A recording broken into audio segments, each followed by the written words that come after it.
Ayan ang aking mga kalapati. Babaan na kayo, kainan na. Ayun yung isang bato-bato natin.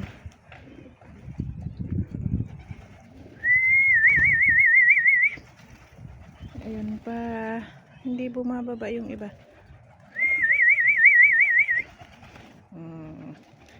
Kainan na sila, yung nandoon sa may kulungan o naglilipad-lipad man.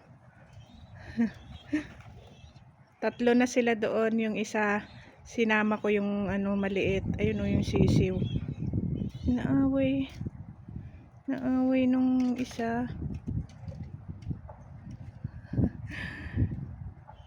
Malungkot siya kasi kahapon kaya sinama ko na lang muna doon sa bahay nila. Ayan. Kita nyo yun, nandoon sa loob ng bahay nila.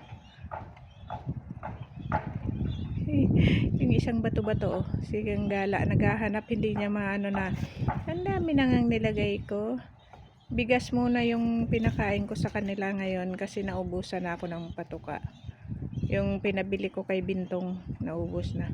Ayan na si Gracie, laging nandito na lang siya. Laging nakikikain na rin. Ayan pa, may parating. Ayun. Yun yung isa ayaw kumain. Andoon lang nakatanaw. Malayo ang iniisip.